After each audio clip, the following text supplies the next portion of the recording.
Seu Amaury, nós vamos começar querendo ouvir um pouquinho como foi a experiência do senhor na escola como estudante. O que o senhor lembra? Se teve professores que ajudaram nas escolhas do senhor de trajetória de vida e se ajudaram também e foram inspiração quando o senhor se tornou um professor. Olha, eu acho que eu fui um mau aluno. Fui um mau aluno porque o professor naquele tempo ele estava mais preocupado em dar fórmulas do que fazer a pessoa raciocinar. Então matemática foi sempre o meu pior, minha pior experiência. A matemática, que é uma matéria tão bonita, tão cheia de raciocínio, o professor não ensinava a raciocinar, ensinava fórmulas, decorar fórmulas. Eu nunca fui de decorar. Então, eu nunca entendi por que A mais B ao quadrado é igual a D mais 2 da B mais B2. Só podia muito bem chegar a essa conclusão multiplicando A mais B por A mais B. A experiência que eu tive de ensino fundamental, primário, não foram boas por esses motivos. Eu acho que se o professor me ensinasse a pensar, raciocinar e observar, principalmente a observar, eu teria aprendido muito mais. Tanto que quando eu me tornei professor, a minha preocupação sempre foi ensinar o aluno a observar. O desenho de observação era uma matéria que ensinava o aluno a representar da maneira mais fiel possível, não. Mas simplesmente ele observar o seu modelo. Isso me faz lembrar muito a Ode da Cebola, que é esqueci o nome do autor, e que ele ensinava exatamente a fazer observação. Então a observação para mim é fundamental para qualquer tipo de atividade, seja na música, na literatura, na poesia, das artes plásticas, na arquitetura, em qualquer atividade a observação é fundamental. Verdade. E esse déficit, essa falta que o senhor sentiu foi um dos fatores que motivou o senhor montar a escola, ajudar a fundar? Isso deu aquela força a mais para poder montar, mais no sentido do que o senhor acreditava como educação? Foi eu comecei a estudar belas artes e fui, devido ao fato de eu ter uma certa facilidade de desenho, com a saída de um professor, de alguns professores que foram da Escola de Belas Artes, da a Faculdade de Belas Artes da Universidade Federal, professor Ritter, Piecas.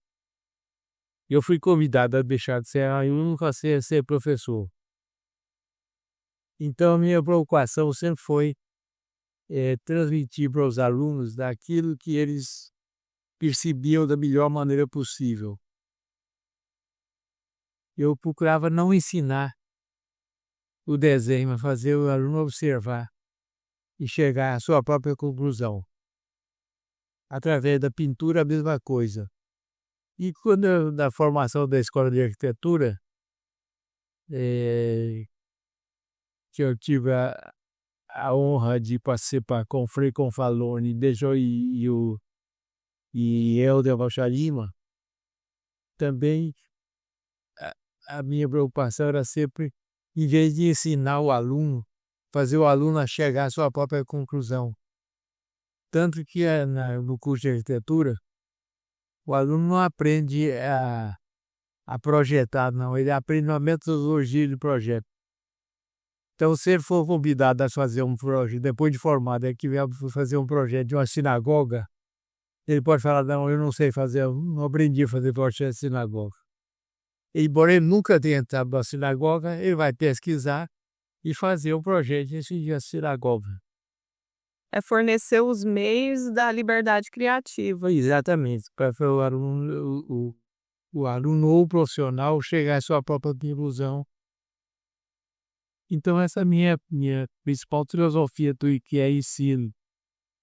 E é uma visão que para a época era muito moderna, né, mesmo que já tenha se avançado muito tempo da época escolar do senhor, ainda é uma visão moderna nos dias de hoje. Se embora hoje a prática seja muito mais em função da metodologia moderna de computador, e naquele tempo usava-se a prancheta, a régua T para projetar. Hoje, o projeto é de uma totalmente diferente, mas a a observação ainda é fundamental para o aluno.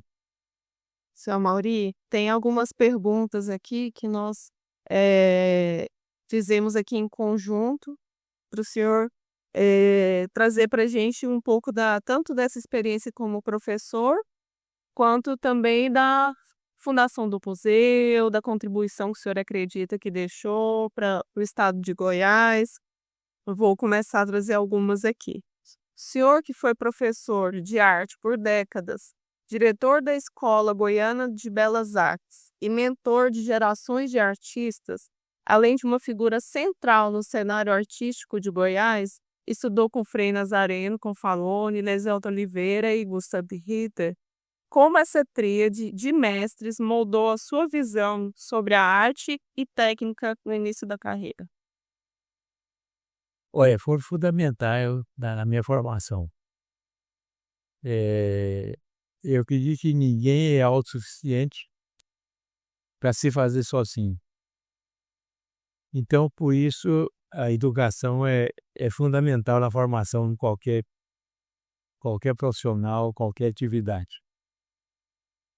Sem a orientação desses mestres, eu não teria conseguido chegar aonde cheguei. Ao longo da sua carreira como educador, o senhor formou várias gerações de artistas em Goiás. Em um estado que ainda estava em um processo de consolidação cultural na época, como que o senhor percebeu a responsabilidade de preparar os alunos para construir e fortalecer um cenário artístico ou intelectual local?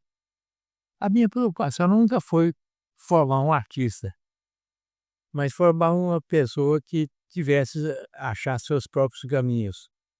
E assim eu fui professor de Cirão Franco, de Ana Maria Pacheco, que são expoentes da pintura em Goiás. E eu nunca tive a pretensão de formar artistas, mas de formar pessoas que achassem seu próprio caminho.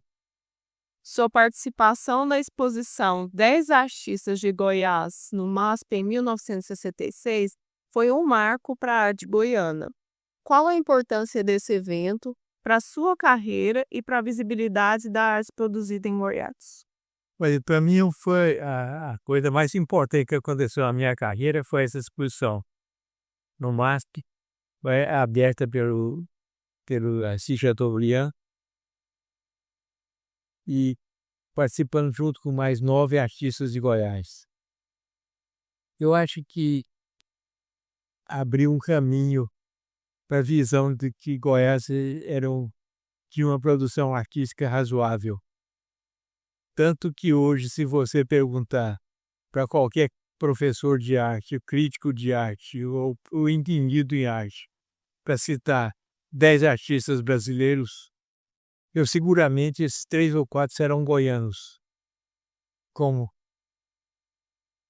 Antônio Poteiro, Cirão Franco, Ana Maria Pacheco, sem contar os mestres Confalone, Ritter e DJ. Durante os anos que o senhor lecionou na Escola de Artes, na Escola Goiana de Belas Artes e no curso de Arquitetura da Católica, como foi a sua experiência em formar jovens? O senhor já falou que não era para formar artistas, né? Mas formar jovens artistas e arquitetos. Quais foram os maiores desafios e aprendizados desse período? E, além disso, como o senhor avalia a formação acadêmica hoje em comparação às décadas anteriores? Hoje, formação, né, em comparação com o meu tempo, Eu não sei dizer porque eu estou um pouco afastado dos novos métodos da metodologia de ensino. Mas o período que eu trabalhei na Escola de Arquitetura e na Escola de Belas Artes foi um período muito importante porque a Escola de Arquitetura de Goiânia foi considerada modelo para a formação de outras escolas. Foi baseado na experiência de professores que vinham da USP, em São Paulo, que vinham da Universidade do Rio de Janeiro, Universidade do Brasília, Universidade do Brasil, Universidade de Brasília e a Universidade de Minas Gerais. Então, aproveitando a experiência dessas quatro estados, Goiânia formou uma escola, um currículo diferente, diferenciado, e serviu de modelo para outras escolas de arquitetura. E se o senhor pudesse citar, assim, um ou dois fatores, eu sei que seria difícil, mas que foram mais responsáveis por esse destaque que a universidade teve nesse período. Olha, com relação às artes, eu citaria Cirão Franco, Ana Maria Pacheco, como os principais formados pela Escola de Belas Artes.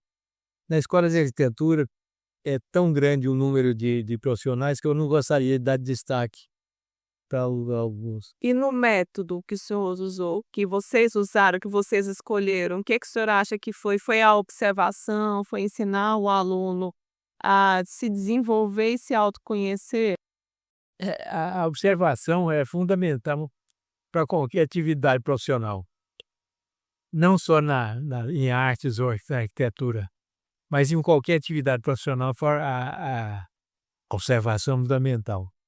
Na música, por exemplo, eu citaria o Beethoven, quando ele compôs a Sonata ao Luar, para que uma moça cega de nascença pudesse observar como era na noite de lua cheia.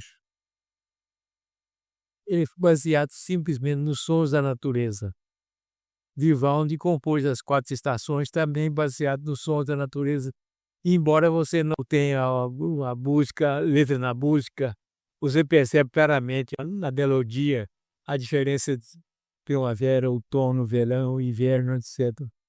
Na literatura, você imagina quanto tempo o Jorge Amado ficou observando como era que comportava a professora, como é que essa professora falava, como é que a prostituta falava, como que um estivador se comportava, para depois ele escrever Gabriela, romance Gabriela. Então é fundamental essa observação para a formação de qualquer atividade profissional. O senhor foi um dos fundadores do Museu de Arte de Goiânia e hoje uma sala leva o seu nome. Qual é a relevância desse espaço para a preservação da memória artística de Goiás? Eu acho que um museu, qualquer tipo de museu, ele existe em função não de guardar velharias, mas de guardar memória. E no Museu de Arte de Goiânia eu comecei com um acervo que foi feito do movimento mais importante que aconteceu em Goiânia em toda a sua história, foi o Congresso Nacional de Intelectuais. Esse Congresso Nacional de Intelectuais tinha a exposição de arte em que participavam artistas do Brasil todo. Artistas como Guber, Mário Gruber, olha, a memória falha nessa hora de lembrar, mas os artistas mais importantes do Brasil estavam participando desse Congresso Nacional de Intelectuais. E eu consegui, o reitor da Universidade Católica, o Padre Cristóvão, a doação desse acervo que estava com a universidade para a formação inicial do museu. Então, é um pouco da memória de Goiânia que está no Museu de Arte de Goiânia. E como eu tinha praticamente um caminho aberto com todos os artistas de Goiás. Eu saí de Pires da Mão pedindo a, a obras de arte. Todos os artistas de Goiás participaram e deram obras. Então foi um museu feito sem despesa para a prefeitura e que me orgulha muito a formação desse acervo, que é um pouco a memória de Goiânia. E aproveitando essa ideia, né, de se manter a memória, na visão do senhor, qual que é a importância da cultura e da arte na formação de um indivíduo, de um cidadão? Olha, sem arte, eu acho que dificilmente a pessoa teria motivos de sobrevivência. E arte, quando eu falo, inclui a poesia, a literatura, a música, artes plásticas, a arte de uma forma geral é fundamental para a pessoa sentir um sentido na vida. Hoje, aos 94 anos, como o senhor enxerga o seu legado para a arte e para a cultura de Goiás? E que mensagem que o senhor deixaria para os jovens professores, artistas e estudantes que estão começando suas jornadas? Olha, eu acho que o meu legado é um pouco pretensioso de falar sobre isso. Eu nunca me considerei um artista, eu sempre me considerei um pintor. Eu acho que o julgamento para ser artista não depende de público, de crítico, depende do público e do tempo. Então, eu nunca pretendi denunciar, medir ou agradar.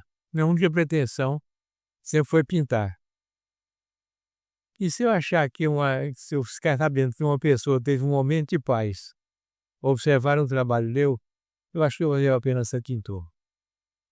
Com certeza já aconteceu muitas vezes, né? Né?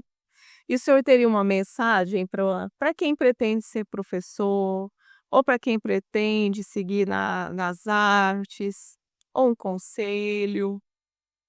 Eu não me considero uma pessoa autorizada a dar conselhos, mas o meu cabelo branco e a minha experiência, meus 94 anos, me permitem ser um pouco atencioso e dar um conselho para professores que estão em formação. Ensine o aluno a raciocinar, a pensar e a observar. Isso é fundamental. Isso a gente até arrepia, porque é muito bonita essa visão de educação. É.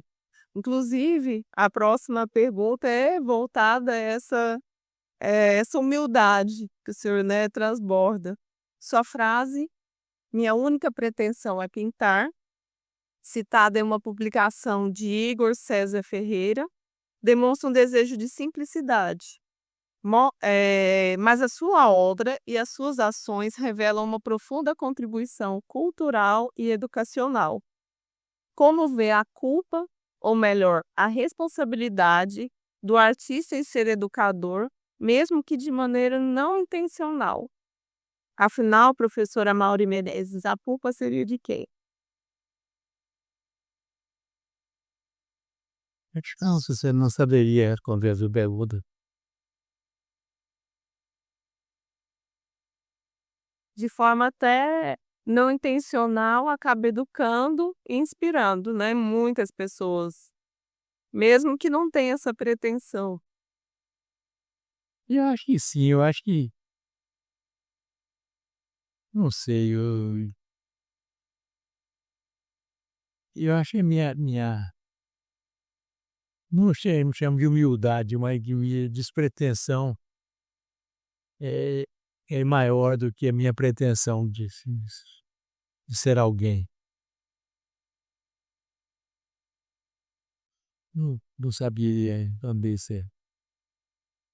A culpa é de quem tem o propósito de explorar um pouco mais sobre a educação, né? Sobre tanto um aspecto do aluno, quanto do professor, quanto a nível da sociedade, trazer várias visões, e a gente acha tão importante ter essa possibilidade de conversar com o senhor, que a gente sabe da fundamental importância para o nosso estado, e essa visão da educação com observação, com raciocínio, é muito do que a gente acredita, né, como educação, e a gente ainda sente que tem muito ainda a evoluir, né, essa metodologia, essa ideia. E a gente acredita que, eh, fazendo alguma coisa ou trazendo visões importantes como que o senhor tem e a gente consegue de repente inspirar alguém também, como o senhor conseguiu inspirar tantas pessoas simplesmente por o senhor ser quem é, pela sua obra, pela sua vida, né, então essa é a ideia que a gente tem sobre conversar sobre isso e trazer um pouco mais esse debate para todo mundo, para quem tiver interesse na educação. Obrigada, viu, seu Maurício. E nada. E eu acho que a educação é fundamental na formação de qualquer caráter. E o professor tem uma responsabilidade muito grande da formação de pessoas, não de ensinar alguma coisa, mas da formação de pessoas. A educação hoje é a principal atividade da formação de caráter de uma pessoa. E o professor tem essa responsabilidade. Com certeza. Fechou com chave de ouro.